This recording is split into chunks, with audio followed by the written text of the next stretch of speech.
బాగా గమనించాలి. అలాంటి లోకానికి ఒకవేళ మీరు వెళ్ళాలనుకుంటే అంత ఈజీ కాదు. మరణము లేని లోకానికి నువ్వు వెళ్ళాలంటే అంత ఈజీ కాదు. ఆకలి లేని లోకానికి వెళ్ళాలంటే అంత ఈజీ కాదు. ఏమండి, వేదన లేని లోకానికి వెళ్ళాలంటే అంత ఈజీ కాదు. క్రైస్తవుడికి ఇది ఒక ఛాలెంజ్గా నువ్వు తీసుకోవాలి. మరణం లేని లోకానికి వెళ్ళాలంటే ఎంత కష్టమో తెలుసా అండి? ఇప్పుడు మీరు వినాలి, ఇక్కడి నుంచి వినాలి. ఈ రెండో భాగంలో మనం చాలా జాగ్రత్తగా ఆలోచించాలి. ఇప్పుడు మనకు ఒకటి అర్థమవుతుంది. భూమి మీదకి వచ్చినటువంటి వాడు ఈ ఆనందంగా ఎవరు ఉండలేరని ఒకటి అర్థమైపోయింది మనకు. మరణం ఖచ్చితంగా, ఏమండి, మరణవశము కానటువంటి వాడు ఎవడు భూమి మీద? అందరూ మరణించాల్సిందే. మరి మరణము లేని, ఆకలు లేని, దుఃఖము లేని, వేదన లేని, వడగాలు లేని, ఎండ లేని లోకం నీకు కావాలనుకుంటున్నావా? పరలోకంలో ఉన్నటువంటి తండ్రి దగ్గరకు నువ్వు రావాలనుకుంటున్నావా? అంత ఈజీ కాదు. ఏదో సేవకుడు చెప్పినంత మాత్రాన ఈ యొక్క కుమారుని చేర్చుకోని ఆయన నువ్వు చెప్తే చేర్చుకుంటాడు. రికమెండేషన్లు పనికిరావే. అదే కాలంలో మీరు విన్నట్టుగా మీ సొంత రక్షణను మీరే కొనసాగించాలి బిడ్డ. ఒకళ్ళొకళ్ళు ఆగేది కాదు ఇది. నిన్ను నువ్వే రక్షించుకోవాలి. చూద్దాం, బైబిల్లోనికి వెళ్ళి ఒకసారి ఆలోచిద్దాం. ఎంత కష్టం అంటే చాలా జాగ్రత్తగా ఆలోచించాలండి. పాపం చాలా మందికి తెలియదు ప్రియమైన దేవుని వాళ్ళ.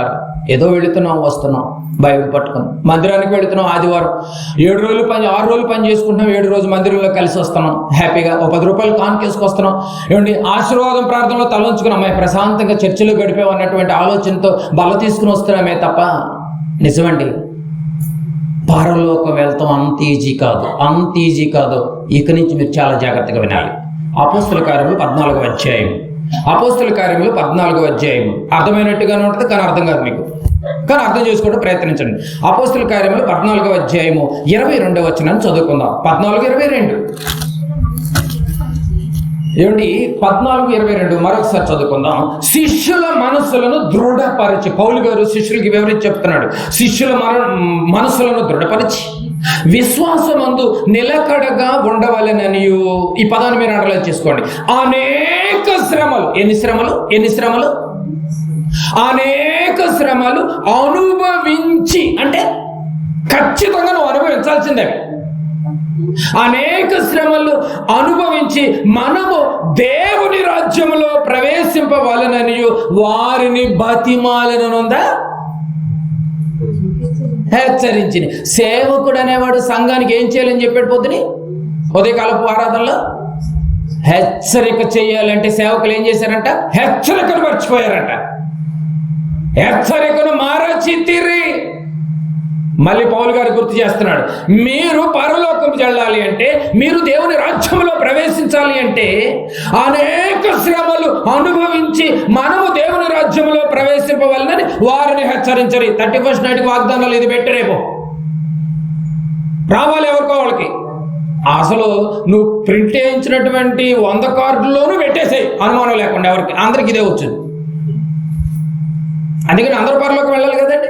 మరి అందరూ శ్రమ పడాలి. మరి అనేక శ్రమలు, 1 శ్రమ 2 శ్రమలు కాదు, అనేక శ్రమలు ఏమండి అనుభవించి మనము దేవుని రాజ్యంలో ప్రవేశించాలి. అయితే పరలోకం వెళ్ళాలి అంటే నువ్వు అనుభవించి వెళ్ళాలి కదా. వెళ్ళాలి అంటే అడ్డుగా ఒకటి ఉంది. దాన్ని కానీ నువ్వు తొలగించుకుంటే వెళ్ళిపోతావు. అదేంటి? అదే మన పాఠం. పరలోకానికి అడ్డుగా ఉన్నది ఏది? దాన్ని నువ్వు తొలగించుకోవాలి. ఆ అడ్డుగా ఉన్నది ఏంటో మనకు తెలియాలి. హెబ్రీయులకు రాసినటువంటి పత్రిక వాక్యపట్టణంగా మనం చదివాం. ఇప్పుడు వాక్యపట్టణంగా మనం చదివచ్చాం. 10వ అధ్యాయం హెబ్రీయులకు రాసినటువంటి పత్రిక 10వ అధ్యాయము 19-20 వచనాల్ని చదువుకుందాం మరొకసారి. 10వ అధ్యాయము 19వ వచనం చదువుకుందాం. ముందు, సహోదరులారా, బాగా వినాలి, సారాంశం బయటకు తీయాలి ఇప్పుడు మనం రాత్రి. సహోదరులారా, యేసు మన కొరకు ప్రతిష్ఠించిన మార్గమున, కామ ఉంది అక్కడ, ఆగాలి మనం.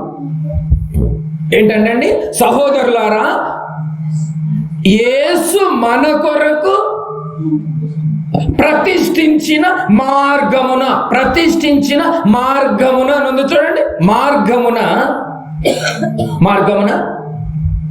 అనగా నూతనమైనదియు జీవము గలదియు ఆయన శరీరమును తెర ద్వారా ఏర్పరచబడినదినైన మార్గమున ఆయన రక్తము వలన పరిశుద్ధ స్థలమందు ప్రవేశించుటకు మనకు ధైర్యం కలిగి ఉన్నది. మొట్టమొదటి లైన్లో మనకి ఏమర్థమవుతుంది? సహోదరులారా, పరలోకం వెళ్ళాలి అని అంటే ఇక్కడ వివరణ ఇస్తున్నాడు మా పౌలు గారు హెబ్రీ సంఘానికి. మీరు పరలోకం వెళ్ళాలనుకుంటున్నారా? పరలోకం అంటే మీరు ఏదో అనుకుంటున్నారేమో. పరలోకం అంటే అక్కడ మరణం లేదు, పరలోకం అంటే అక్కడ దుఃఖం లేదు, పరలోకం అంటే వేదన లేదు, పరలోకం అంటే ఏమిటి ఆకలి లేదు, పరలోకం అంటే ఏమిటి అక్కడ దాహమైనను లేదు, హ్యాపీగా ఉండటం. అలాంటి లోకానికి మీరు వెళ్ళాలి అనుకుంటే మాత్రం కొద్దిగా మీ జీవితాన్ని త్యాగం చేయాలి. అంత ఈజీగా కాదు. ఏమిటి అప్పుడప్పుడు మీరు ఎల్ఐసీలు కొడుతూ ఉంటారు.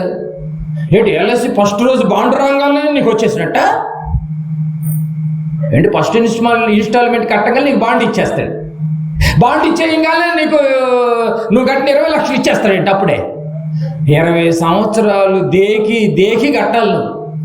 చాలా మంది సంవత్సరం ఉబలాటంగా కట్టేస్తారు, వదిలేస్తారు. అసలు ఎల్ఐసి డెవలప్ అవడానికి కారణమే అది. అంటే చివరి వరకు కొనసాగించాలి. మీకు అర్థమవుతుందండి? చివరి వరకు కొనసాగిస్తేనే దాని రిజల్ట్ నీ 3వ తరంలో చూస్తావు. నీకేడు మళ్ళీ అది అర్థమవుతుంది మీకు పాయింట్? కానీ మరి పరలోకం రావాలి అంటే నీ జీవితాన్ని త్యాగం చేయాలి, అనేక శ్రమలు అనుభవించాలి. అప్పుడే నువ్వు దేవుని రాజ్యంలో ప్రవేశిస్తావని పౌలు గారు వివరంగా చెప్తున్నాడు. బాగా గమనించాలి. ఏమంటున్నాడు ఇక్కడ? ఏమన్నాడు? చదువుదాం. సహోదరులారా, యేసు మన కొరకు ప్రతిష్ఠించిన మార్గమున అన్నాడు. అంటే యేసు ప్రభు ఒక మార్గాన్ని ప్రతిష్ఠించాడట. ఆ మార్గంలోనే వెళితేనే మనం పరలోకం చేరుతాం.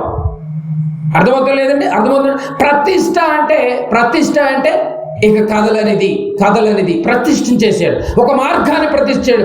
ఈ మార్గంగా ఉంటే వెళితేనే పరలోకం పెడతావు. మళ్ళీ నువ్వు వేరే మార్గంలో వెళ్తే పరలోకం పోవు. మళ్ళీ ప్రతిష్ఠ అంటే అది. అందుకే మరి యోహాను సువార్తలో ఒక మంచి మాట అంటాడు. యోహాను సువార్త 14వ అధ్యాయంలో ఒక మాట అంటారు. మీకు తెలుసా మాట? నేనే మార్గము అని ఉంటుంది కదండి. నేనే జీవమును, నేనే సత్యమును అని ఉంటుంది. అంటే నేనే మార్గము అంటే వేరొక మార్గం ఇక లేదు. నేనేసిన మార్గమే, నేను ప్రతిష్ఠించిన మార్గము గుండానే రావాలి. మీరు ఇంకెక్కడ వేరే మార్గంకి వెళ్తానంటే కుదరదు.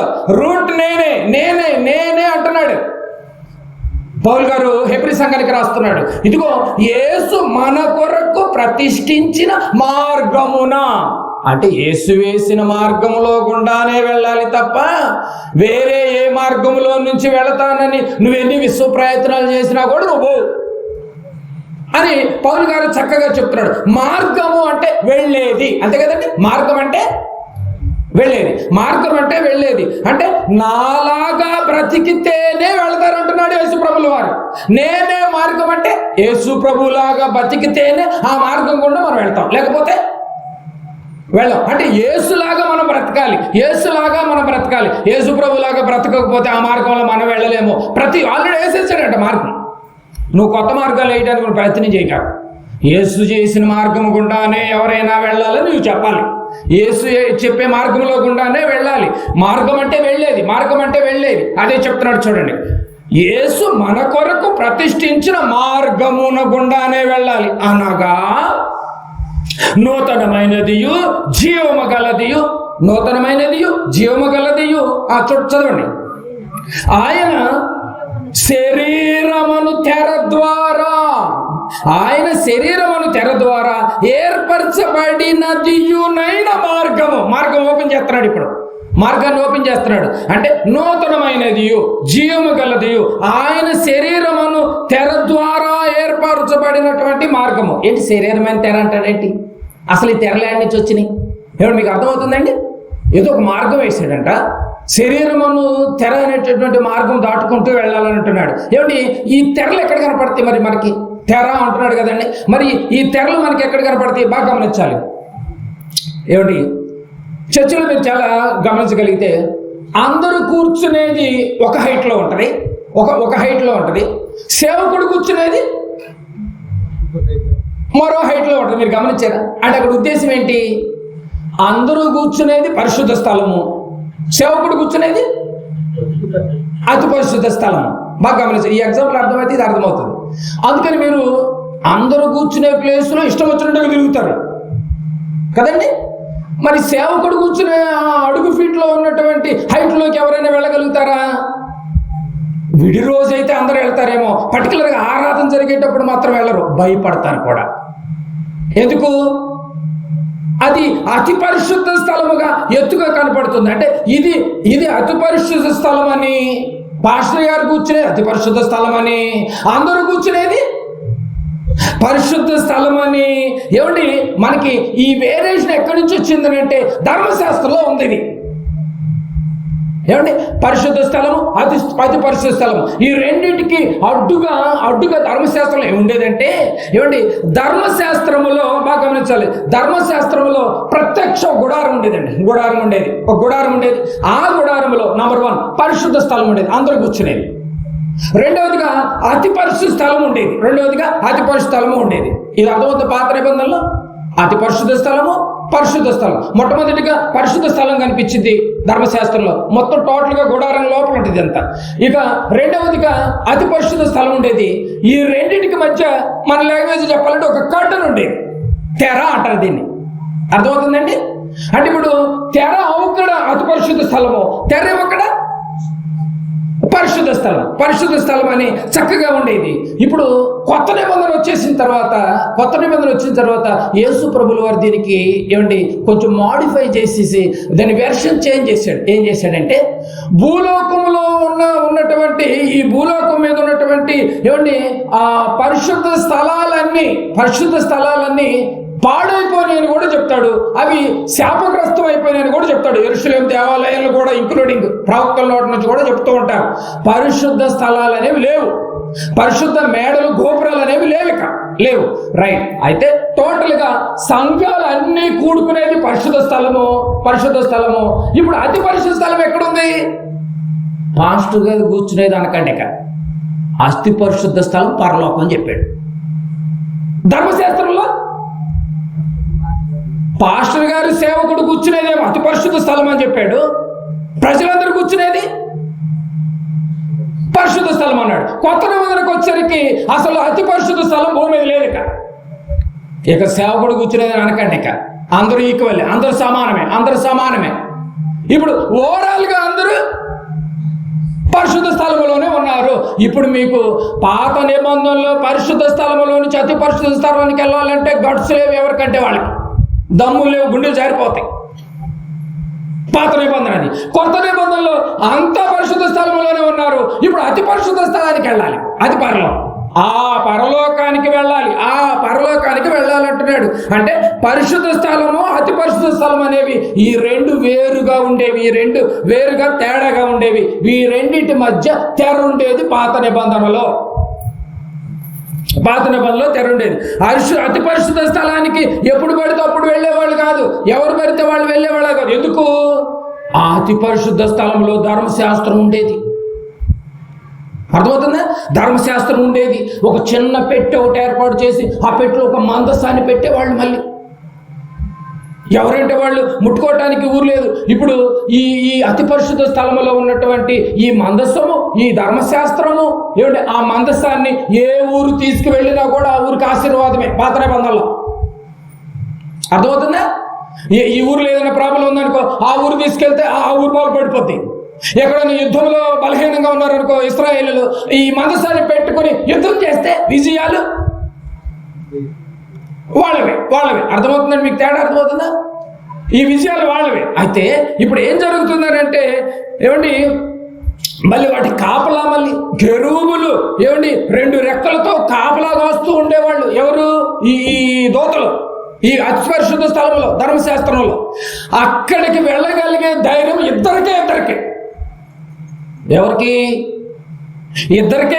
పాత నిబంధనలో మోషే ప్రవక్తకి, అహరోను యాజకుడికి, వీళ్ళిద్దరికి తప్ప ఎవరికి వెళ్ళే ధైర్యం లేదు. వెళ్తే చచ్చిపోతాడు. ఏమంటే మందస్సం పడుతుండగా ఎవరు మొయ్యాలో, ఎవరు ప్యాక్ చేయాలో వాళ్లే పట్టుకోవాలి తప్ప జారిపోతుందని చెప్పేసి ఎడ్ల బండి మీద నుంచి మందస్సం జారిపోతుంటే పాపం ఒక అతను తొందరపడి పట్టుకుంటాడు. అతను అప్పటికప్పుడు చచ్చిపోతాడు. ఎవరు ముట్టుకోవటానికి వీళ్ళేదో జారి పడిపోయినా కానీ ఎవరు ముట్టుకోవాలో వాళ్ళు ముట్టుకోవాలి. ఇప్పుడు ధర్మశాస్త్ర ప్రకారంగా మందిరానికి వచ్చే వాళ్ళు అందరేమో పరిశుద్ధ స్థలంలో ఉండాలి. వీళ్ళకి అడ్డుగా ఏది ఉంది? ఒక తెర ఉంది. తెర అటు వెనక ఏది ఉంది? అతి పరిశుద్ధ స్థలం ఉంది. అక్కడికి ఎవరు వెళ్ళాలి? ఇప్పుడు మోషే ప్రవక్త వెళ్ళాలి, అహరోను యాజకుడు వెళ్ళాలి. అంటే అక్కడికి వెళ్ళి దేవుడు చెప్పేవి విని ప్రజలకు చెప్పేవాడేమో ప్రవక్త. అక్కడికి వెళ్ళి దేవుడు చెప్పింది విని ప్రజలకు వచ్చి చెప్పాలి. ఈయన ఏమంటారు? ప్రవక్తగా పిలువబడుతున్నాడు. రైట్. ఇక్కడ యాజకుడు ఉన్నాడు కదండి. బయట ఎవరు యాజకుడు? అహరోను యాజకుడుగా ఉన్నాడు. ఇప్పుడు యాజకుడు ఏం చేయాలి? ఈ మనుషులు చెప్పేవన్నీ విని మళ్ళీ లోపల అతి పరిశుద్ధ స్థలంలోనికి వెళ్ళి దేవుడికి చెప్పాలి. మనుషులందరూ చెప్పేవి విని దేవుడికి చెప్పేవాడినేమో యాజకుడు అంటారు. దేవుడు చెప్పేది మొత్తం విని బయటకు వచ్చి ప్రజలకు చెప్పేది ప్రవక్త అంటారు. వీళ్ళిద్దరికే రైట్స్ ఉన్నాయి, ఇంకెవరికి వెళ్ళటానికి వీల్లేదు అంటే యేసు ప్రభుల వారు ఏమండి ఇలాంటి పరిస్థితుల మధ్య యేసు ప్రభుల వారు వచ్చారు.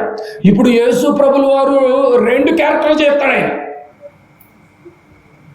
మోషే ప్రవక్త, అహరోను యాజకుడుగా ఉన్నాడు ధర్మశాస్త్రంలో. ఇప్పుడు యేసు ప్రభుల వారు ఆ కాలంలో వచ్చేసి యాజకత్వం పోషించాడు, ప్రవక్తగా కూడా చెప్పాడు. ఎలా అంటారా? యేసు ప్రభుల వారు 2 దేవుడు చెప్పినటువంటి దేవుడు చెప్పింది చెప్పినట్టుగా విని భూలోకానికి వచ్చి మనందరికీ చెప్పాడు కాబట్టి ప్రవక్త అయిపోయాడు. మన పాపాల నిమిత్తం తండ్రికి విజ్ఞాపన చేస్తున్నాడు కనుక యాజకుడు అయిపోయాడు. ఏమైనా అర్థమవుతుందండి? అయ్యాడో లేదో అదే వచనం ఉంది చూడండి. మీకు 21వ వచనం చూడండి. 21వ వచనం చూడాలి. దేవుని ఇంటి పైన మనకు గొప్ప యాజకుడు ఉన్నాడు. ఎవరా గొప్ప యాజకుడు? యేసు ప్రభుల వారు. అప్పుడైతే పాత నిబంధనలో ధర్మశాస్త్ర యాజకుడు ఎవరు? అహరోనే. ప్రవక్తగా ఎవరున్నారు? మోషేనే ఉన్నాడు. ఇక్కడికి వచ్చేసరికి యేసు ప్రభుల వారు యాజకుడు అయిపోయాడు, గొప్ప యాజకుడు అయిపోయాడు. చూడండి, గొప్ప యాజకుడు అయిపోయాడు. దేవుని ఇంటి పైన మనకు గొప్ప యాజకుడు ఉన్నాడు. ఏమంటే దీన్ని బట్టి మనకి ఏమర్థమవుతుంది? పరిశుద్ధ స్థలానికి అతి పరిశుద్ధ స్థలానికి ఒక తెర ఉందని అర్థమైంది ధర్మశాస్త్ర ప్రకారంగా. అక్కడికి వెళ్ళటానికి ఎవరికి రైట్స్ లేవు. ఆ ప్లేస్ని ఎవరు టచ్ చేయడానికి వీల్లేదు. వెళితే ఎవరు వెళ్ళాలి? ఇద్దరే వెళ్ళాలి. మోషే వెళ్ళాలి, అహరోను వెళ్ళాలి. అంటే అన్నదమ్ములు ఇద్దరే వెళ్ళాలి ఆ రైట్స్. అలా అని చెప్పేసి ఇప్పుడు నేను అన్నదమ్ములే కదా అని చెప్పేసి నువ్వు ఎక్కి ఎలా చేసుకున్నా కూడా ఆ వేరే ఇప్పుడేం లేదు. ఇప్పుడు అందరూ ఈక్వలే. అర్థమవుతలేదు. ఒకవేళ కట్టుకుంటే సేవకుడు కొంచెం పై ఎత్తున అందరూ కనపడటానికి కొంచెం హైట్లో కూర్చోబెట్టాలి తప్ప అతి పరిస్థితి స్థలం అనే భ్రమలో ఒకవేళ ఉన్నావేమో జాగ్రత్త. అది అతి పరిస్థితి స్థలం కాదు. యేసు ప్రభు వచ్చి నీట్గా దాన్ని ఎక్స్ప్లెనేషన్ ఇచ్చేసాడు. అందరూ ఇప్పుడు పరిశుద్ధ స్థలంలోనే ఉన్నారు. అతి పరిశుద్ధ స్థలానికి మీరు చేరుకోవాలి. ఇప్పుడు బాగా గమనించాలి. పరిశుద్ధ స్థలానికి ఇది భూమి మీదే ఉంటుంది. ఇప్పుడు పరిశుద్ధ స్థలం ఎక్కడుంది? ఇప్పుడు భూమి మీద ఉంది. ఈ భూమి మీద ఏమున్నాయి? అన్ని కష్టాలు ఉన్నాయి. అందుకంతే కదండి, అన్ని కష్టాలు ఉన్నాయి. ఇప్పుడు అతి పరిశుద్ధ స్థలం అంటే పరలోకం. ఇప్పుడు పరలోకంలో ఏమున్నాయి? అన్ని సుఖాలు ఉన్నాయి. ఇప్పుడు కష్టాలు ఉన్నటువంటి పరిశుద్ధ స్థలంలో నుంచి సుఖాలున్న అతి పరిశుద్ధ స్థలంలోనికి నీవు ఇప్పుడు ఏం చేయాలి? ప్రయాణం చేయాలి. మరి ప్రయాణం చేయాలని ఒకటి అడ్డం పడుద్ది. ఇప్పుడు తెర. పరిశుద్ధ స్థలంలోంచి అతి పరిశుద్ధ స్థలంలోకి వెళ్తానికి ఆనాడు ఒక తెర. మరి ఈనాడు ఈ భూలోకం అనే పరిశుద్ధ స్థలంలో నుంచి అతి పరిశుద్ధ స్థలం వెళ్తానికి ఒక తెర అడ్డం పడుతుంది. ఏంటి ఆ తెర? మళ్ళీ అక్కడ చదవండి, మీకు అర్థమవుతుంది. 19వ వచనం. సహోదరులారా, యేసు మన కొరకు ప్రతిష్ఠించిన మార్గమున అనగా నూతనమైనది జీవము గలదనియునైనా అండర్లైన్ చేసుకోండి. ఇప్పుడు పరిశుద్ధ స్థలంలోంచి అతి పరిశుద్ధ స్థలానికి వెళ్తానికి ఒక తెరను ఛేదించినటువంటి హీరో ఉన్నాడు. ఛేదించాడు. ఎవరా హీరో? ఆయన శరీరమను తెర ద్వారా పరలోకానికి వెళ్ళాలంటే నీకు అడ్డుగా ఉంది. ఏంటో తెలుసా? శరీరం అనే తెర అడ్డం పడుతుంది. ఇక భూ సంబంధమైనటువంటి పరిశుద్ధ స్థలము, అతి పరిశుద్ధ స్థలము, మోషే అహరోనులు, అది పాత నిబంధన. కొత్త నిబంధనకు వచ్చేసరికి అందరూ పరిశుద్ధ స్థలంలోనే ఉన్నారు. ఇప్పుడు అతి పరిశుద్ధ స్థలం భూమి మీద లేదు. ఇప్పుడు ఇంకా అతి పరిశుద్ధ స్థలం అని ఎవరైనా బిల్డప్లు ఇస్తున్నారేమో సంఘంలో. అమ్మమ్మ మీరు ఎక్కకూడదమ్మా. ఎవరు చెప్పారు నీకు ఎక్కకూడదని? తాగొచ్చి ఇష్టం వచ్చినట్టుగా సిగరెట్ కాల్చేవాడు ఎక్కి అక్కడ అరటిపళ్ళు తీయొచ్చు, పలహారాలు కలపవచ్చు, బయటికి వెళ్ళి మందు కొట్టవచ్చు, వాడెక్కొచ్చు. ఏమన్నా అంతే కదండి. అతి పరిశుద్ధ స్థలము భూమి మీద లేదు. రాసుకోవాలి ఇప్పుడు. ఇది పాత నిబంధన. పరిశుద్ధ స్థలము, అతి పరిశుద్ధ స్థలం. పరిశుద్ధ స్థలంలో ప్రజలు ఉండేవాళ్ళు, అతి పరిశుద్ధ స్థలంలో ఓన్లీ మోషే అహరోనులు ఉండేవాళ్ళు. ఆ పరిశుద్ధ స్థలం, అతి పరిశుద్ధ స్థలంలో విలువైనటువంటి వస్తువులు ఉండేవి. ధర్మశాస్త్రం ఉండేది, మందస్సు ఉండేది, కెరూబులు, దేవదూతలు, దాని ఫుల్ ప్రొటెక్షన్గా ఉండేది, సెక్యూరిటీగా. ఇప్పుడు బైబిల్ అందరి చేతిలో వచ్చేసిందిగా. ఆ రోజు ధర్మశాస్త్రం అందరి చేతిలో లేదన్నమాట. అది ప్రవక్త చదవాలి, దేవుడు చెప్పింది బయటకు వచ్చి చెప్పాలి. ఈరోజు అన్ని లాంగ్వేజ్లోకి బైబిల్ వచ్చేసిందిగా. సిగ్గు లేదు, మళ్ళీ పాస్టర్ గారు ఏం చెప్తాడో అని బైబిల్ కూడా తీరు, చెప్పింది చూడరు. కనుక అతి పరిశుద్ధ స్థలం అనేటటువంటి మబ్బులో పెట్టి అసలైన పరిశుద్ధ స్థలాన్ని దాచేసి 2000 సంవత్సరాల క్రితం యేసు వచ్చి అడ్డు తెరను తొలగించినటువంటి యేసు ప్రభువుని కూడా పక్కన పెట్టారు, తెరను ఛేదించాడు ఆయన. అదే అంటున్నాడు, చదవండి ఆ మాట చూడండి. ఆయన శరీరమును తెర ద్వారా ఏర్పరచబడినదియునైన మార్గం వేసేసాడు, ప్రతిష్ఠ చేసేసాడు. నేను జయించాను కదా. శరీరమును తెర ద్వారా అన్నాడు లేదండి. శరీరమును తెర ద్వారా బాగా గమనించాలి. ఇది భూలోకములో ఉండేది ఓన్లీ పరిశుద్ధ స్థలము. ఇప్పుడు అతి పరిశుద్ధ స్థలం భూలోకంలో లేదు, పరలోకంలో ఉందని మనకు ఒకటి అర్థమవుతుంది. ఇప్పుడు ఆ పరలోకానికి వెళ్ళాలి అంటే నువ్వు కష్టపడాలి, త్యాగం చేయాలి. బాగా గమనించాలి. అప్పుడున్నది మామూలు తెరే, ఇప్పుడున్నది మాత్రం పరలోకానికి వెళ్ళటానికి అడ్డుగా శరీరం అనే తెర అడ్డం పడుతుంది. ఇప్పుడు నీ శరీరమే అడ్డం పడుతుంది ఇప్పుడు పరలోకి వెళ్ళకుండా. ఈ తెరను నువ్వు ఛేదించాలి. చూద్దాం బైబిల్లోనికి వెళ్ళి. నిజమేనంటారా శరీరం అడ్డం పడుతుందంటారా? ఒకసారి బైబిల్లో చూడండి. ఒకసారి రోమిలికి రాసినటువంటి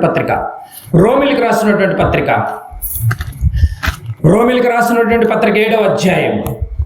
రోమిలికి రాసినటువంటి పత్రిక అన్ని బైబిల్లో ఉన్నాయండి, మనమే చదువుకోలేక అర్థం చేసుకోక. 7వ అధ్యాయము 18వ వచనాన్ని ఒకసారి చదువుదాం. 7వ అధ్యాయము 18వ వచనం పౌలు గారు ఎంత వివరణ ఇస్తున్నాడు చూడండి. 7:18 నాయందు అనగా, నాయందంటే మీరేదో అనుకుంటారేమో, అనగా ఎంత వివరణ?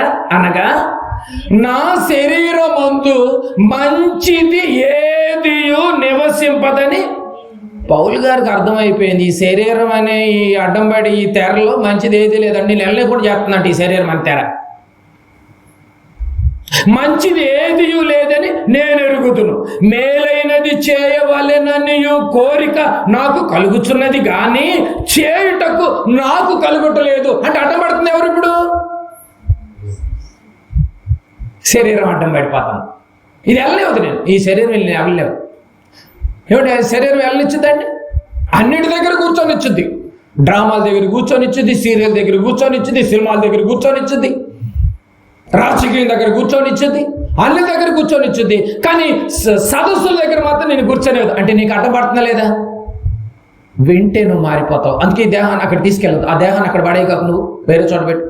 ఇక్కడికి వస్తే మూతలు వేసేటట్టు చేస్తుంది కదండి. వేరే చోట ఎక్కడ నీ కళ్ళు మూతలు పడవు చూడండి. ఎందుకు? మీకు ప్రేయర్ అయిపోయిన తర్వాత అసలు ఎక్కడ హుషారైపోతారు మీరు, అసలు నిద్రేరా. అంటే ఇప్పుడు అడ్డం పడుతుంది ఏంది? ఇప్పుడు పరలోకి వెళ్ళకుండా నిన్ను అడ్డం పడుతుంది. ఇప్పుడు సేవకుడు ఏమంటా ఉంటాడు, అమ్మ ఆదివారం ఆలయంలో గడుపుట 1000 దినాల కన్నా శ్రేష్టమమ్మ, ఇక్కడ గడిపి మీ పనులకు వెళ్ళిపోతే మీకు గొప్ప ఆశీర్వదించాడు. సిగ్గులేదు ఆ మాట? క్రైస్తవులందరూ ఇప్పుడు ఎక్కడికి పోవాలి? అతి పరిశుద్ధ స్థలానికి వెళ్ళాలి. నువ్వు అసలు అతి పరిశుద్ధ స్థలమే చర్చి అని చెప్పేసావాయా? పరిశుద్ధ స్థలం మారిపోయింది. ఇప్పుడు అతి పరిశుద్ధ స్థలం పరలోకంలో ఉంది, పరిశుద్ధ స్థలము సమాజం కూడుకునే మందిరం అనుకుంటే అందరూ ఈక్వలే. ఇప్పుడు నువ్వేం చెప్పాలి మందిరానికి వచ్చినటువంటి వాళ్ళకి? అమ్మా ఆ రోజు అతి పరిశుద్ధ స్థలము, ధర్మశాస్త్రంలో మోషే ఆహారంలో కూడుకున్నది అతి పరిశుద్ధ స్థలము, మందరు పరిశుద్ధ స్థలంలో ఉండేవారు. ఈరోజు స్థలం మారిపోయింది. పరిశుద్ధ స్థలానికి మనం వెళ్ళిపోవాలి అంటున్నాడు. వెళ్ళనీయకుండా అడ్డుపడుతుంది ఏంటో పౌలు గారు వివరణ ఇస్తున్నాడు. చూడండి, అనగా నా యందు అనగా నా శరీరం అందు మంచిది ఏది నివసింపదని నేను ఎరుగుదును. అంటే నేను వేరు, శరీరం వేరు అనమాట. ఇద్దరు ఒకటి కాదు. నేను వేరు, శరీరం వేరు. అంటే ఆత్మను పరలోకం చేరనీయకుండా అడ్డుపడుతుంది ఏంటి చెప్పండి? పరిశుద్ధ స్థలానికి వెళ్ళనీయకుండా శరీరం అడ్డుపడుతుంది అన్నట్టు చెప్తుంది. చూడండి 7:24 చూడండి, 18 చూసారు, 24 చూడండి. అయ్యో నేను ఎంత దౌర్భాగ్యుడను, ఇట్టి మరణమునకు లోనకు. అర్థమవుతుంది ఇప్పుడు మీకు? అర్థమై కొన్ని దారాలు ఓపెన్ అయిపోతున్నాయి. పీజీ స్టాండర్డ్ లాంగ్వేజ్లు అన్నీ మీకు అర్థమవుతున్నాయి లేదా? ఎప్పుడు ఏమండి ఆలను ఎల్కేజీ స్టాండర్డ్ వదిలేయండి. ఇక అయ్యో నేను ఎంత దౌర్భాగ్యుడును, ఎంత వెళదామని ప్రయత్నం చేసినా కూడా శరీరం దేనికి లోన్ చేస్తుందంటే, శరీరం దేనికి లోన్ చేస్తుంది? ఇట్టి మరణమునకు లోనకు శరీరము నుండి నన్ను ఎవడు విడిపించును? నన్ను ఎవడయో తప్పించేది.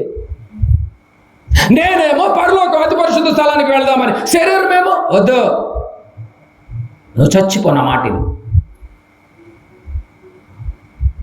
మరణము అయ్యో నేను ఎంత దౌర్భాగ్యుడు, ఇట్టి మరణమునకు లోనకు శరీరము నుండి నన్ను ఎవడు విడిపించును? అంటే ఆత్మేమో ఏడుస్తుందట. దేనివల్ల?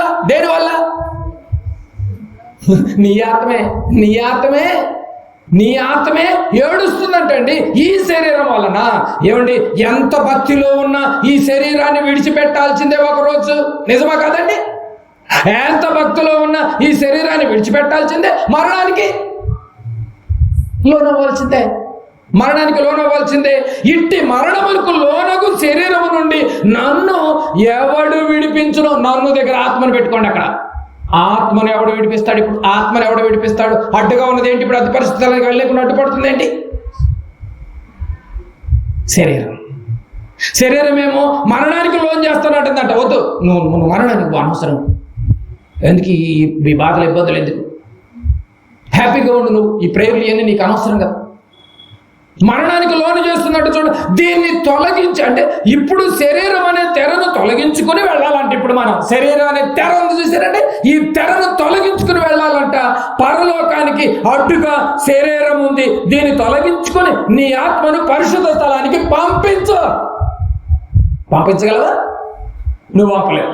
అందుకంటాడు అయ్యో నేను ఎంత దౌర్భాగ్యుడయ్యా, ఇట్టి మరణమునకు లోనకు ఈ శరీరం నుంచి నన్ను ఎవడు విడిపిస్తాడు? ఎవడు విడిపించును? కనుక ప్రియమైన దేవుని వారలారా, ప్రతి వానికి శరీరం ఆటంకంగానే ఉంది. గమనించండి, ప్రతివానికి శరీరం ఆటంకంగానే ఉంది. కానీ ప్రభులు వారు దీన్ని ఏం చేశాడు? త్వరకలు చేసి పడేశాడు అంతే. మరణమును జయించినటువంటి యేసు ప్రభు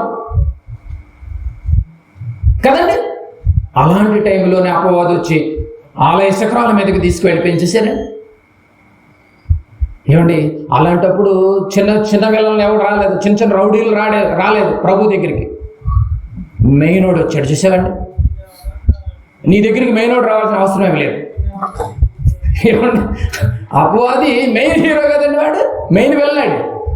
అరే మీరు ఎవడు వెళ్ళినా కూడా పని అవ్వదు, ప్రభువును పడేయాలంటే నేనే అని చెప్పి మెయినోడు దిగాడు. నీ దగ్గరికి మెయినోడు రావాల్సిన అవసరం లేదు, పిల్లయ్యని పంపించినా కూడా పని అయిపోతాయి.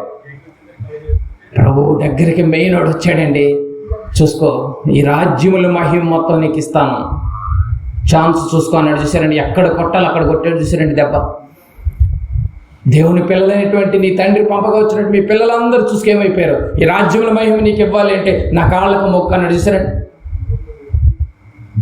మొత్తం జయించాడండి బాబు, జయించాడు. ఎక్కడ దొరకలేదు ప్రభు, ఎక్కడ దొరకలేదు. మనం ఎక్కడంటే అక్కడ అన్నిటికీ దొరికిపోయేవాళ్ళం. అంటే శరీరం అనే తెరను నీవు జయించలేక మరణానికి లోనైపోతున్నారు. చూసారండి, ఇట్టి మరణమునకు లోనవుతాడు. ఈ శరీరం నుండి నన్ను ఎవడు విడిపించేటటువంటి వాక్యానికే నువ్వు దూరం అయితే. ఆ పదాలు మీరు గమనించాలి. ప్రతి వానికి పరిశుద్ధ స్థలంలో ప్రవేశించి ఏర్పాటు చేయడానికి ఆటంగా ఉన్నది ఏంటి? ఇప్పుడు శరీరము. ఈ శరీరం అడ్డుగా ఉంటే ఈ శరీరాన్ని ప్రభులు వారు తులాతులకులు చేసి జయించి మూడవ దినమున తిరిగి లేచాడే. లేచాడే. ఇప్పుడు నీకు నాకు కూడా శరీరం ఉంది. ఈ శరీరంతో జాగ్రత్త. ఈ తెర విషయాన్ని పక్కన పెట్టి ఏమిటి అసలైన పరిశుద్ధ స్థలానికి వెళ్ళలేకుండా నీ శరీరం అనే తెర అడ్డం పడుతుంటే మీరు అక్కడ పోయి గడిపితే మా ప్రశాంతంగా ఉందండి. ఈరోజు ఆదివారం ఆ మందిరంలో గడిపితే ఎంత ప్రశాంతంగా ఉందని అంటావా? పరిశుద్ధ స్థలానికి చేరుకోవా నువ్వు? ఇదే అది పరిశుద్ధ స్థలం అనుకుంటున్నావా? అంటే కన్నతండ్రి దాచేశారండి, పరలోకాన్ని దాచేశారు. అయ్యో అయ్యో అనే పదాలు ఏంటి తెలుసా? అప్పటికి చేదారిపోయిందని, చాలా ప్రాబ్లంలో పడ్డారని. అయ్యో ధర్మశాస్త్ర ఉపదేశకులారా మీరు వెళ్ళరు. అదే జరుగుతుంది చూడండి ఈరోజు, అదే జరుగుతుంది చూడండి. పరిశుద్ధ స్థలాన్ని మీరు, అతి పరిశుద్ధ స్థలానికి మీరు వెళ్ళరు, వెళ్ళేవాళ్ళని వెళ్ళనివ్వరు. అయ్యో నేను ఎంత దౌర్భాగ్యుడను. మట్టి మరణమునకు లోనికి శరీరం గురించి అంటున్నట్టు చూసారు. పేతురు గారు రాసిన మొదటి పత్రిక, పేతురు గారు రాసినటువంటి మొదటి పత్రిక 2వ అధ్యాయము, పేతురు గారు రాసిన మొదటి పత్రిక 2వ అధ్యాయము 11వ వచనాన్ని కూడా ఒకసారి చదువుకుందాం. పేతురు గారు రాసినటువంటి మొదటి పత్రిక 2వ అధ్యాయము 11వ వచనం కూడా, ప్రియులారా మీరు పరదేశులను యాత్రికులనై ఉన్నారు కనుక ఆత్మకు విరోధముగా పోరాడు శరీరాశలను విసర్జించండి. పరలోకానికి ఆత్మను వెళ్ళనీయకుండా శరీర ఆశలనే తెరడం పడుతుంది. ఇప్పుడు నీకు చూసారండి, అతి పరిశుద్ధ స్థలానికి వెళ్ళలేకుండా ఏదో అడ్డపడుతుంది మీరు చెప్పండి. ఇప్పుడు శరీరం ప్రాబ్లం అంతా నీలో పెట్టుకొని తెలుసుకోనికుండా చేసింది అపవాది. అందుకే నేను బైబిల్ చూడనివ్వదు, బైబిల్ చదవనివ్వదు. దానికి తగ్గట్టుగా సేవడు కూడా అమ్మ బైబిల్ తీయొద్దు మీకు అర్థం కాదంటాడు. ఎందుకంటే ఆయనకి అర్థం కాదు కాబట్టి. అందుకే ఒక రిఫరెన్స్ తీసి ఒక చదివించి మూల పెట్టి కోట్ సరి చేసుకోవటం, పెయింటింగ్ సరిగా ఉందా లేదా అని చెప్పేసి కాస్మెటిక్స్ చూసుకోవడం సరిపోదు. ఆ వచనాన్ని ఛేదించడానికి ఎంత కష్టమైపోతుంది చూసారండి. పౌలు గారు ఎబ్రీ సంఘానికి ఎంతగా రాస్తున్నాడు తెలుసా? ఒక మార్గం వేశాడు, ఒక మార్గాన్ని ప్రతిష్ఠించాడు. ఆ మార్గంలో నూతనంగా బ్రతకాలి, ఆ మార్గంలో నువ్వు జీవాన్ని పట్టుకుని బ్రతకాలి. అది ఒకప్పుడు తెర ఉండేది. ఆ తెర ధర్మశాస్త్ర ప్రకారంగా పరిశుద్ధ స్థలం, అతి పరిశుద్ధ స్థలం. అక్కడికి వెళ్ళాలి అంటే ఒక తెర ఉండేది. ఆ తెర చాటున ఓన్లీ అక్కడికి వెళ్ళాలంటే మోషే అహరోనులకి తప్ప ఇంకెవరికి రైట్స్ లేవు. ఈరోజు ఎవరైనా ఎక్కొచ్చు, ఎవరైనా దిగొచ్చు. అలానే మందిరానికి ఇష్టం వచ్చినట్టుగా తాగి తందనాలు ఆడేవాడు ఎవడెక్కుతాడులే కానీ అంత ధైర్యంగా. అంటే ఓవరాల్గా చెప్పాలంటే ఎవరైనా స్థలంలో తేడా లేదు. ప్రాబ్లం అంతా నీ శరీరంలో ఉంది కానీ స్థలంలో లేదు బిడ్డ.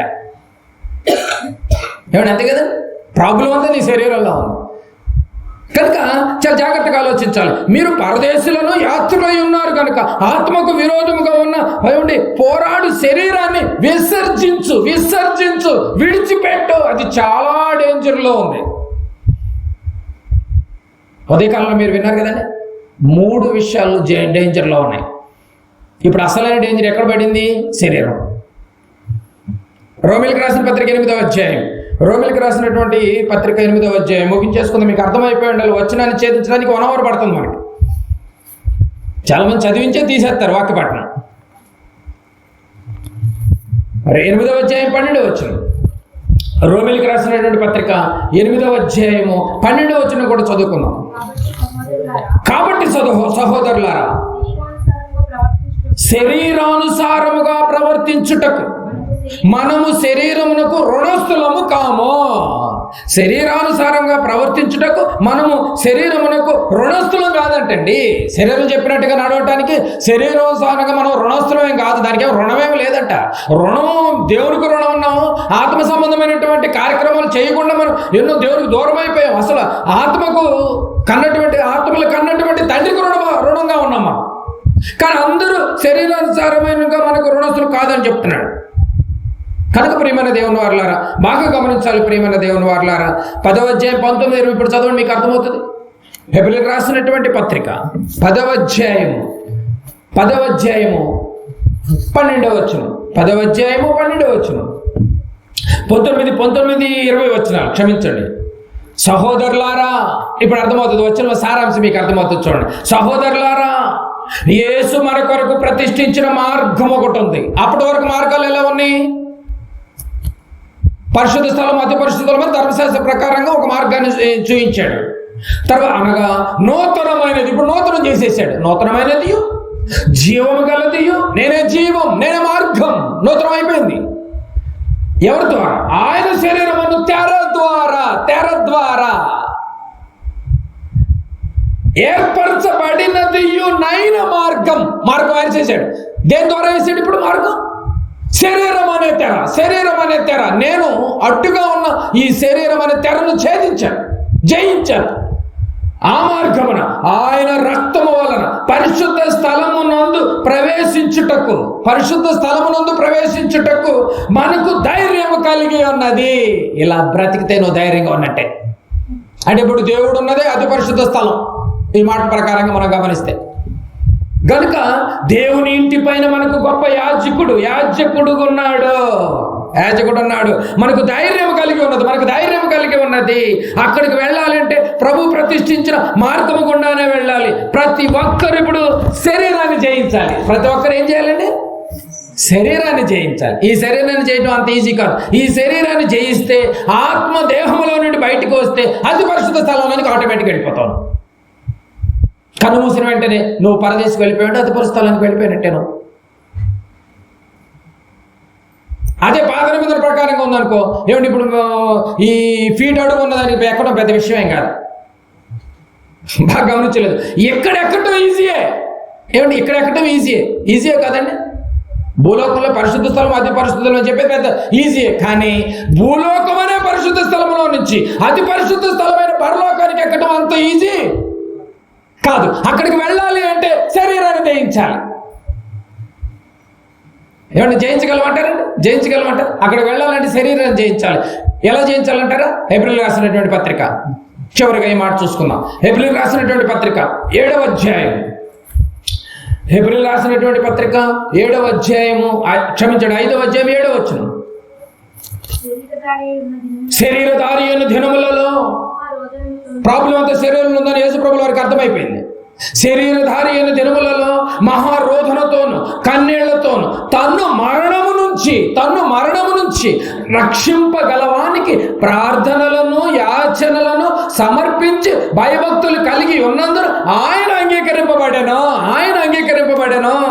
బాగా గమనించాలి. మహారోధన, కన్నీళ్లు, ప్రార్థనలు, యాచనలు, భయభక్తులు ఉన్నందున అంగీకరింపబడ్డాడంట. బాగా గమనించాలి. ఆయన కుమారుడయ్యుండి తాను పొందిన దెబ్బల చేత అంగీకరింపబడ్డాడు. అంటే మనం అనేక శ్రమలు అనుభవించాలి, దేవుని రాజ్యంలో ప్రవేశించాలి. బైబిల్ ఏం బోధిస్తుంది? నీకేమర్థమైంది? పరిశుద్ధ స్థలంలో నుంచి అతి పరిశుద్ధ స్థలానికి ఎంతో ప్రాబ్లంగా ఉందో తెలుసండి. ఎంత కష్టంగా ఉందో మీకు తెలుసండి. ఎంత కష్టంగా జయించాల్సింది శరీరాన్ని. ఈ శరీరం అనే తెరను బంధించి తురాతురుకులు చేశాడు ప్రభుల వారు. నీకు ఆకలిస్తుంది కదా, ఈ రొట్టెలను ఆహారంగా మార్చుకో. 40 రోజులు ఆల్రెడీ ఫాస్టింగ్లో ఉన్నావు నువ్వు, నాకు తెలుసు నీకు ఆకలి విలువెట్టావు. అదే మనమైతే ఎగబడి తింటాం కదండి, ఇక దొరకదన్నట్టుగా తింటాం. కానీ ప్రభులు వారైతే మనుషుడు రొట్టె వలన మాత్రము కాదు కానీ దేవుని నోట నుంచి వచ్చే ప్రతి మాట వలన జీవించును. ఫెయిల్ చేసాడు, తొక్కేసాడు. చూసాడండి అపవాదిని. అది మనమైతే అంతా వచ్చే శరీరం కోసం ఆలోచిస్తూ ఉంటాం. చూడండి, బాగా గమనించాలి ప్రియమైన దేవుని వారలారా. ఈ శరీరం అనే తెరను మనం కూడా ఛేదించాలి, బంధించాలి. చివరిగా ఒక వచనం చూద్దాం. రోమిలికి రాసినటువంటి పత్రిక శరీరం అంటే అంత ఈజీగా తీసుకోకండి. శరీరం ఎంత ప్రాబ్లం ఉందో తెలుసా అండి? రోమిలికి రాసినటువంటి పత్రిక 1వ అధ్యాయం. రోమిలికి రాసినటువంటి పత్రిక 1వ అధ్యాయం. ఏముందండి ఈ శరీరం అని అంటారా? అంత ఈజీ అనండి, ఏముందలే అని అంటారా? శరీరం ఏ ప్రాబ్లం ఉందో చూడండి. 1వ అధ్యాయం 28 నుంచి. మరియు వారు తమ మనసులో దేవునికి చోటు నొల్లకపోయిరు కనుక. ఎందుకు చోటు ఇవ్వరండి? అన్నిటికీ చోటు ఇస్తున్నావు నువ్వు, అన్నికి చోటు ఇస్తున్నావు. దేవునికి ఎందుకు చోటు ఇవ్వలేకపోతున్నారు మీరు? చోటు ఇవ్వలేకపోవటం వల్ల ఏ ప్రాబ్లంలో పడ్డారో తెలుసా అండి? చేరాని కార్యములు చేయుటకు దేవుడు భ్రష్ట మనసుకు వారిని అప్పగించాను. చోటిస్తే ఈ ప్రాబ్లం ఉండేది కాదుగా, భ్రష్ట మనసుకు అప్పగించాలని అవసరం ఉండేది కాదుగా. భ్రష్ట మనసుకు అప్పగించేస్తాడు దేవుడు, అంతే. అప్పగించును. అట్టివారు సమస్త దుర్నీతి చేతను, దుష్టత్వము చేతను, లోభము చేతను, ఈర్ష్య చేతను నిండుకొని మత్సరము, నరహత్య, కలహము, కపటము, వైరము వాటితో నిండిన వారి కొండగాండులను, అపవాదకులను, దేవదేశులను, హింసకులను, అహంకారులను, బింకములాడువారును, చెడ్డవాటిని కల్పించేవారును, తల్లిదండ్రులకు అవిధేయులను, అవివేకులను, మాట తప్పువారును, అనురాగ రహితులను. మాట కూడా తప్పే పరిస్థితులు వస్తాయి. మాట తప్పువారును, అనురాగ రహితులను, నిర్దయులునైరి, ఇట్టి కార్యములను అభ్యసించేవారు. ఈ పదవాంటలో చేసుకోండి. ఇట్టి కార్యములను అభ్యసించేవారు మరణమునకు తగినవారు. పౌలు గారు ముందే చెప్పాడు, అయ్యో ఇట్టి మరణము నుండి నన్ను విడిపించగలవాడెవడు? మరణమునకు లోనగు శరీరము నుండి. శరీరంలో, ఈ అవయవాల్లో, ఈ అంతరింద్రియముల్లో ఎంత ప్రాబ్లం ఉందో చూడండి ప్రియమైన దేవుని వారలారా. ఇలాంటి ప్రాబ్లంతో ఒకవేళ నువ్వు కన్ను మూస్తావేమో ఈ రాత్రే పిలుపు వస్తే, ఈ రాత్రే కన్ను మూస్తే, ఈ రాత్రే ఆఖరి గడి అయితే, ఈ రాత్రే నీకు చివరి గంట అయితే, ఇలాంటి అన్నిటిని నువ్వు కడుక్కొని సిద్ధంగా ఉండాలి కదా. కడిగిన తర్వాత నువ్వు మాట మీద నిలబడాలి కదా. అదే చెప్తున్నాడు. రోమా సంఘస్థులు మాట తప్పారట. మాట తప్పువారును, అనురాగ రహితులను, మరణమునకు తగిన వారు అని దేవుని న్యాయ విధిని వారు బాగుగా ఎరిగియుండి వాటిని చేయుచున్నారు. అంటే శరీరం అనే తెరను జయించలేకపోతున్నారు. అయితే నువ్వు ఇటు మరణముకు లోనవక తప్పదు. కానీ మనం ప్రభుల వారి మరణమును జయించాడు. ఎందుకు? సమాధుల పండుగలో పాట పాడుకోవటానిక? అంతే కదండి. మరణమును జయించాడే సమాధులు క్యాండిల్ తీసుకెళ్ళేటప్పుడు పాడుకోవటానికి పనికొస్తుంది మీకు. నువ్వు జయించవా? శరీరం అనే తెర నువ్వు బంధించలేవా? ఎందుకు దాన్ని చెప్పినట్టు మాట వింటావు?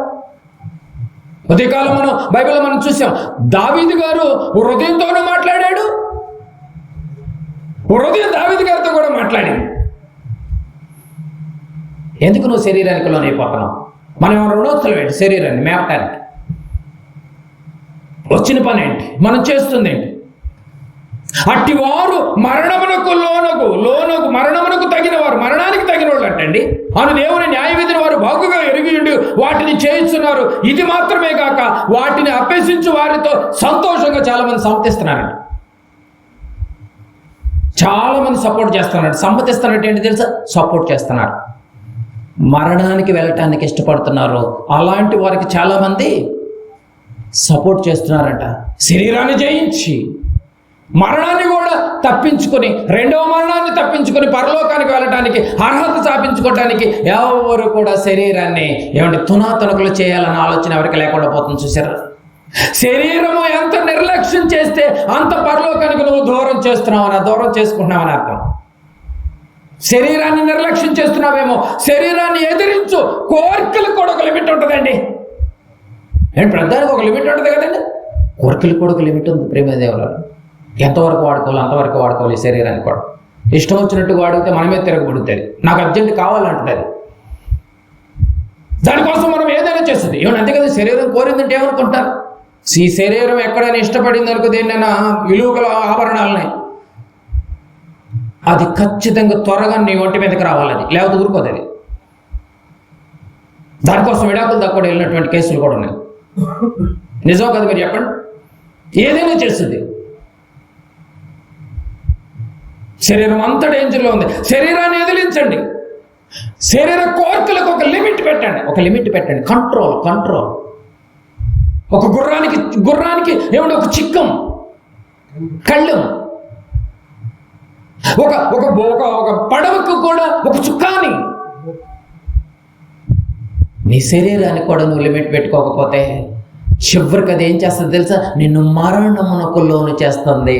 మరణం చేయించలేవు. నువ్వు పిరికివాడిగా నువ్వు నరకానికి వెళ్ళిపోవచ్చింది. పిరికి వారికి పరలోకంలో అవకాశం లేదు. ఇక ధైర్యం కలిగి ఉండని అన్నాడు లేదండి. హెబ్రీ పత్రికలు అన్నారు కదా, ఇక నుంచి ధైర్యం కలిగి ఉందమో. ఎందుకంటే మనకు ముందు చేయించినటువంటి ప్రభులు వారు ముందు పెట్టి మాట్లాడుతున్నాడు హెబ్రీ పత్రికలో.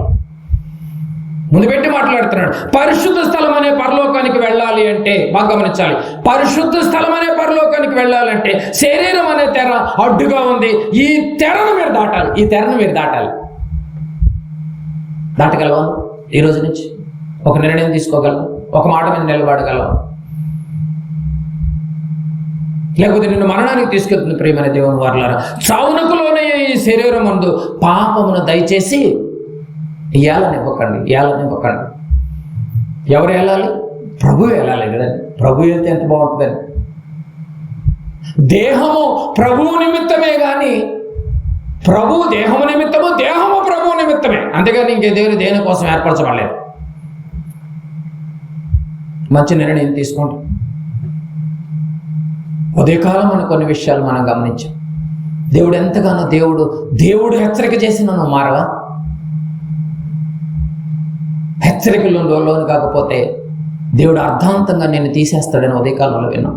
దానికి ఎన్నో ఆధారాలు. ఇష్టపడే వాళ్ళని శిక్షిస్తాడంట. హెచ్చరికను మర్చిపోయాడంట. చాలామంది గుర్తు చేసి మరి హెచ్చరిక చేశాడు. కొద్ది రోజులన్నా నువ్వు హ్యాపీగా ఉండవు. నా కోసం బ్రతికేనటువంటి నువ్వు కొద్ది రోజులు వేదనైనా, శ్రమైనా, బాధైనా నువ్వు బ్రతుకు. ఓకే, ఇటువానికి యోగ్యమైనది కాదని నాకు తెలుసు, అందుకే నేను పరలోకాన్ని ఏర్పాటు చేశాను కదా. మళ్ళీ వస్తాడు నా కుమారుడు. మీకోసమే వచ్చాడు నా దగ్గరికి స్థలాలు సిద్ధపరచడానికి. ఎందుకంటే మీకు స్థలాలు పిచ్చి కాబట్టి. పరలోకంలో తండ్రి సింహాసనం మీద నేను కూర్చున్నాను, మీరు కూడా అదే సింహాసనం మీద మీరు కూడా కూర్చోవాలి అంటే మరణం లేని లోకానికి వెళ్ళాలనుకుంటున్నారా? ఆకలి లేని లోకానికి వెళ్ళాలనుకుంటున్నారా? దాహం లేని లోకానికి వెళ్ళాలనుకుంటున్నారా? వేదన లేని, బాధ లేని లోకానికి వెళ్ళాలనుకున్నాడా?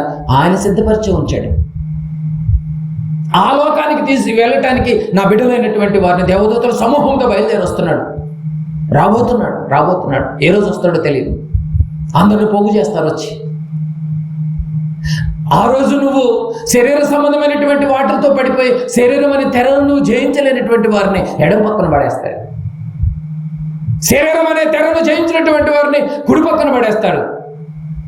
నా తండ్రి ఆశీర్వదింపబడినటువంటి లోకానికి, లోకం పుట్టక ముందు నా తండ్రి చేత ఆశీర్వదింపబడినటువంటి వారులారా రండి, నేను మిమ్మల్ని తీసుకువెళ్ళటానికి సిద్ధంగా ఉన్నాను. అప్పుడు హ్యాపీగా వెళ్ళిపోవచ్చు. ప్రేమైన దేవుని వారు విడిచి వెళ్ళిపోవాల్సింది. అబ్రహాం గారు వెళ్ళిపోయారు, మనమేంత.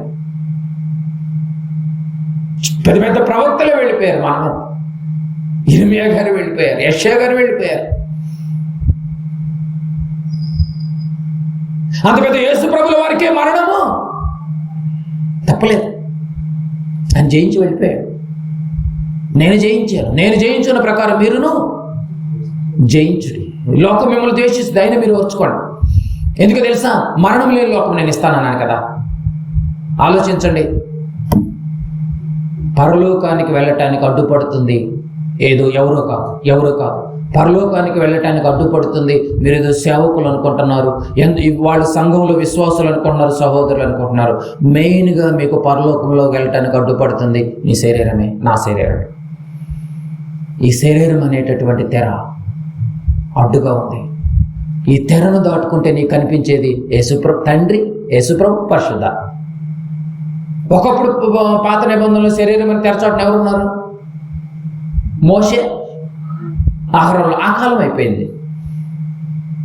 ఒక మంచి లోకాన్ని ఇవ్వటానికి ఆయన సిద్ధంగా ఉన్నాడు. వెళ్ళటానికి నువ్వు సిద్ధంగా ఉన్నావు. మారిన నీవు మారినట్టుగా, చెప్పినట్టుగా ఈ పాపాపు శరీరాన్ని ఏలనివ్వకోకుండా దేవుణ్ణి వాక్యంతో ఈ శరీరాన్ని ఏలనిచ్చటానికి మంచి అవకాశాన్ని కల్పింప చేయండి. చావునకులు అయిన ఈ శరీరానికి పాపాన్ని ఏలనివ్వకండి ప్రియమైన దేవుని వారిలో. అలాంటి వారితో మీరు సమర్థించకండి. దయచేసి ఇలాంటి విలువైనటువంటి మాటలు నీ కోసం దేవుడు ఎంతగానో దాచించాడు ఈ జీవ గ్రంథంలో. ఆ దాచబడినటువంటి మేలు చాలా గొప్పదైనటువంటి మేలును పొంది మరణం లేని లోకానికి వెళితే రేపు కన్ను మూసిన తర్వాత తెలిసింది, అరే వాళ్ళకి మరణం లేని లోకానికి వెళ్ళిపోయారు. మనము అటు చావము ఇటు బతకము, పళ్ళు కొరుక్కుంటూ కాలుతూ ఉండాలి, ఏడుస్తూ ఉండాలి, పళ్ళు కొరుక్కుంటూ ఉండాలి. దాహం ధనవంతుడు అడుగుతున్నాడు లేదు, దాహం ఒక్క చుక్క. అక్కడ లాజరైతే అసలు చుక్కలతోనే పని లేదు. శాంపిల్ చూపించాడు లేదండి, శాంపిల్ వీడియో వచ్చింది కదా, మీరేం చేస్తారు? దాన్ని స్కిప్ కొడతారు, దాన్ని డ్రామా అనుకో స్కిప్ కొడతా ఉంటారు. నిజమది. అక్కడ దాహాన్ని అడిగాడు, ఇదిగో ఇక్కడ ఉంటే దాహం అడుగుతున్నారు చూసారా, అదిగో లాజరు దాహం అని అడగట్లేదు చూసారా. ఇదే వేరియేషన్. తెరను జయించాడు, శరీరము కురుపులతో, శరీరము కుక్కలు నాకుతున్నా, ఆకలిని చంపుకున్నా, ధనవంతుడు రొట్టె ముక్కలు వేయకపోయినా, చలికి వణుకుతూ, వర్షానికి తడుస్తూ, ఇల్లు వాకిటి పడి ఉన్నాడంటే ఇల్లు సరిగా లేదే, నీకు ఈరోజు ఇల్లు ఉంది, ఈరోజు మంచి పరికరాలు ఉన్నాయి, ఆరోగ్యం ఉంది నీకు ఈరోజు. ఆ రోజు ఆయనకు ఆరోగ్యం లేదే. అలాంటి పరిస్థితుల్లో శరీరాన్ని జయించాడు కనుకనే ఎక్కడికి వెళ్ళిపోయాడు? పరదేశంలో రొమ్మను అనుకున్నాడు విశ్వాసులకు తండ్రి. ఒకటిలాగా అష్టవంకర్లు తిరిగి ఉన్నామేమో. శృతి బెజ్జంలో ఒంటన్న దూరుద్దేమో కానీ అష్టవంకర్లు తిరిగినటువంటి ధనవంతుడు మాత్రం దొరడంట. అసంభవం అన్నమాట, అసంభవం. ఆలోచించండి ప్రేమని దేవుని వాళ్ళ, ఇచ్చిన సమయమే తక్కువ మనకి. నేర్చుకోండి ఇలాంటి విలువైనటువంటి మాటలతో మీరు మీ కుటుంబాలు ఎల్లవేళలా ఉదయకాలంలో విన్నట్టు మీ సొంత రక్షణను భయముతోనూ వణుకుతోనూ కొనసాగించుడి. చాలా డేంజర్ జోన్లో ఉన్నాయి సంఘాలు ఈరోజు. మారండి, మార్పు చెందండి, కళ్ళు మూసుకోండి. ఇచ్చిన రక్షణను కొనసాగించడానికి, విశ్వాసాన్ని కాపాడుకోవటానికి. అక్రమం విస్తరించడం చేత ప్రేమ చల్లారిపోతుందంట. చల్లారిపోకుండా కాపాడుకోవటానికి, ప్రమాదాల వారి నుంచి మనం తప్పించుకోవటానికి దేవుడు సహాయం మనకి ఎంతైనా కావాలి. ప్రేమైన దేవుని వల్ల ఒక్కసారి మనసు పెట్టు, ఈ రాత్రి నువ్వు మనసు పెట్టి ఆలోచించు.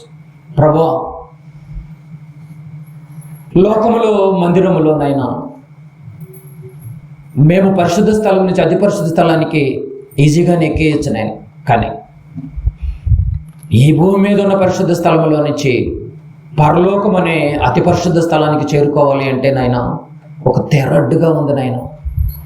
ఆ తెర ఏదో అనుకున్నాం, కానీ చివరికి అది నా శరీరం అని నాకు అర్థమైపోయింది.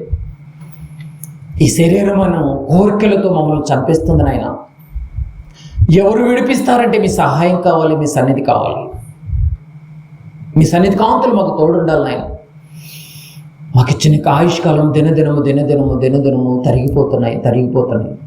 ఎప్పుడు మీరు పిలుస్తారో తెలియదు. ఒకవేళ ఈ రాత్రే పిలిస్తే, ఈ రాత్రే మేము కన్ను మూస్తే, అడ్డుగా ఉన్న తెరను మేము ఛేదించకపోతే ధనవంతుడితో పాలిభాగస్తులు అవ్వటమే తప్ప అబ్రహాము దగ్గరికి వెళ్ళేటటువంటి పరిస్థితులు మాకు కనిపించట్లేదు నాయన. గొప్పగా బ్రతకాలన్నది ఒక పక్క శరీరం మమ్మల్ని వేటాడుతుంది నాయన.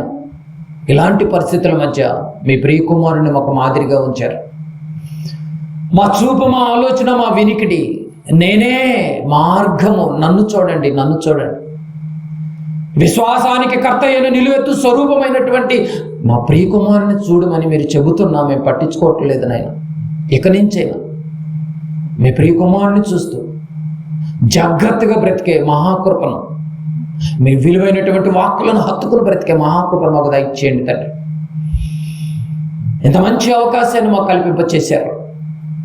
ఒక్కసారి రాత్రి మనము దేవునితో ముఖాముఖిగా ఒక్కసారి తండ్రితో మాట్లాడుతున్నట్టుగా చిన్న ప్రార్థన చేసుకున్నాం. ప్రేమైన దేవుని వారలారా, దయగలిగినటువంటి మా కన్న తండ్రి, మీ పాదాలకు వందనాలు చెల్లించుకుంటున్నాం నాయన.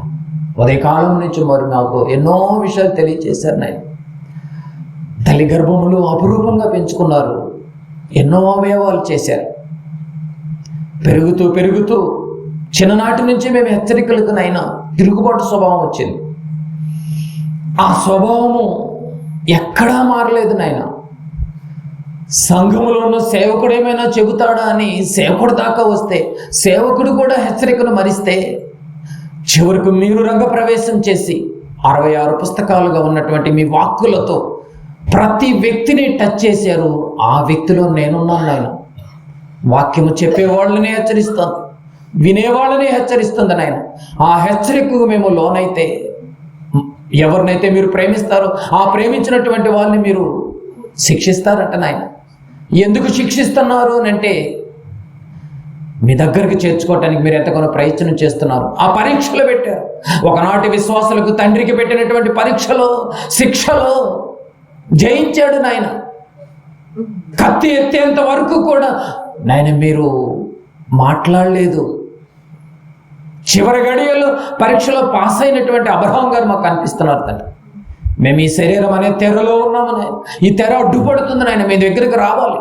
ఆకలి లేని, మరణము లేని, దాహము లేని, వేదన లేని పరిస్థితులు ఉన్నటువంటి ఆ యొక్క మహాపరిశుద్ధ లోకానికి, మహాపరిశుద్ధ పట్టణానికి మేము రావటానికి నేను ఆశపడుతున్నాము నాయన. ఆశపడుతున్న ప్రతి ప్రాణాన్ని, ప్రతి వ్యక్తిని, ప్రతి విశ్వాసిని ఈ రాత్రి మీరు ఒక్కసారి మీరు జ్ఞాపకం చేసుకోండి. బిడ్డల వల్ల మంచి నిర్ణయాలు తీసుకుంటున్నారు తండ్రి. తెలుసో తెలియకో నిర్ణయాల్లో మార్పులు జరిగినాయేమో నాయన. ఈ రాత్రి మీరు దృఢమైనటువంటి నిశ్చయాన్ని, దృఢ సంకల్పాన్ని ఈ రాత్రి మీ సన్నిధిలో మంచి నిర్ణయం తీసుకున్నటువంటి ప్రతి బిడ్డను మీరు జ్ఞాపకం చేసుకోండి తండ్రి. ఇంత మంచి మాటలు వారం వారం మాకు నిర్విరామంగా జరిపిస్తున్నారు తండ్రి. మీ సహాయంతో, మీ సన్నిధితో మేము ఎల్లప్పుడూ మేము బ్రతకాలి తండ్రి. మీ సన్నిధి కాంతులు మా అందరితో ఉంచండి నాయన. మా బంధువులతో ఉంచండి, రక్త సంబంధికులతో ఉంచండి. మా గ్రామంలో ఉన్నటువంటి ప్రతి కుటుంబాన్ని ఈ రాత్రి మీరు ఒక్కసారి వాక్కులతో పలకరించారు తండ్రి. మీ ప్రియకుమారుడు మార్గములో ప్రతిష్ఠించిన మార్గము కాక కొత్త మార్గములో ఒకవేళ ఉంటే బిడ్డలందరినీ మళ్ళీ సరైన మార్గంలోకి నడిపించండి తండ్రి.